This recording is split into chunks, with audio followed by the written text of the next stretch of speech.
Hello everyone. आज का जो हमारा टॉपिक है वो है why replication dependent histone proteins does not have poly A tail. जो हम लोग प्रीवियस वीडियो में पढ़े थे कि हिस्टोन प्रोटीन्स के बारे में। और हिस्टोन प्रोटीन दो टाइप का होता है, एक होता है रेप्लिकेशन डिपेंडेंट और एक होता है रेप्लिकेशन इंडिपेंडेंट। रेप्लिकेशन डिपेंडेंट जो हिस्टोन प्रोटीन होता है उसमें पॉली ए टेल प्रेजेंट नहीं होता, तो वही हम लोग जानेंगे कि ये पॉली ए टेल प्रेजेंट क्यों नहीं होता। उससे पहले हम लोग देखते हैं कि प्रोटीन कैसे बनता है, प्रोटीन का सिंथेसिस कैसे होता है। जैसे ये न्यूक्लियस हो गया और ये सेल का पूरा साइटोप्लाज्म हो गया, ठीक है। और जो प्रोटीन बनाता है वो कौन सा बनाता है, राइबोसोम बनाता है, ठीक है। तो ये क्या हो गया, राइबोसोम। अब प्रोटीन का मतलब प्रोटीन कैसे बनता है, तो सबसे पहले जो ये हमारा डीएनए हो गया, ठीक है, ये डबल स्टैंडर्ड डीएनए। तो अब ये डीएनए से क्या बनता है, सबसे पहले आरएनए बनता है, ठीक है। आरएनए तीन टाइप का होता है, एक होता है टीआरएनए मतलब ट्रांसफ़र आरएनए, एक होता है आरआरएनए राइबोसोमल आरएनए।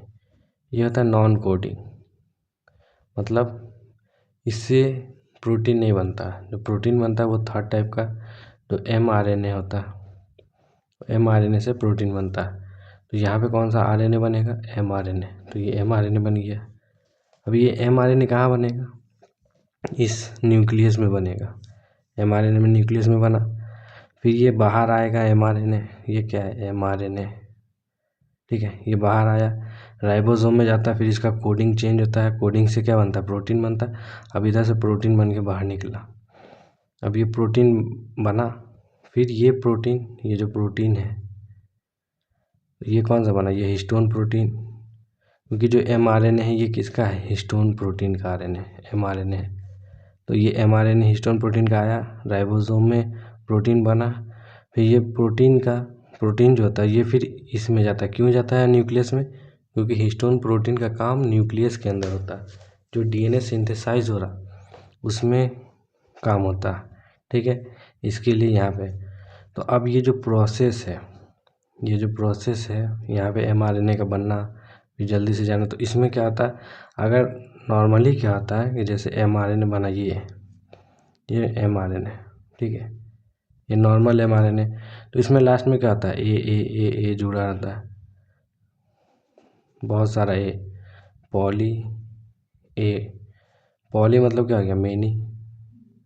और जो ये डिनोट करता है एडेनिन, ठीक है। तो लास्ट में एडेनिन जो बेस में नाइट्रोजनस बेस या फिर जो न्यूक्लियोटाइड है वो जुड़ा हुआ रहता है, इसी के लिए इसको पॉली ए बोलते हैं, ठीक है। और ये टेल पे जुड़ा हुआ रहता है लास्ट में। बट जो हमारा हिस्टोन का जो हिस्टोन वो भी कौन सा, रेप्लिकेशन डिपेंडेंट। जो रेप्लिकेशन डिपेंडेंट हिस्टोन है उसमें ये ए प्रेजेंट नहीं होता, इसके जगह पे क्या होता है, एमआरएनए है ये। बस ये जो लास्ट में जो ये होता है एमआरएनए, बस यही एक लूप बना लेता है, एक सेमी लूप टाइप स्ट्रक्चर हो जाता है, लूप लाइक स्ट्रक्चर, ठीक है। तो अब ये पॉली ए क्यों नहीं होता, मतलब एडेनिन क्यों नहीं जुड़ा होता है, इसका रीज़न ये है कि जो डीएनए सिंथेसिस हो रहा है वो जल्दी जल्दी हो रहा है, और जो ये एमआरएनए होता है इसमें जो एडेनिन का जुड़ना, एडिशन ऑफ एडेनिन, ये क्या कहता है, टाइम टेकिंग है। इसमें टाइम लगता है एडेनिन को जोड़ने में। बट अगर मान लीजिए कि ये एमआरएनए है, यही अगर फोल्ड हो जा रहा तो फोल्डिंग में तो टाइम नहीं लग रहा, बट यही सेम एमआरएनए में अगर एडेनिन जोड़ेंगे तो टाइम लग रहा, ठीक है।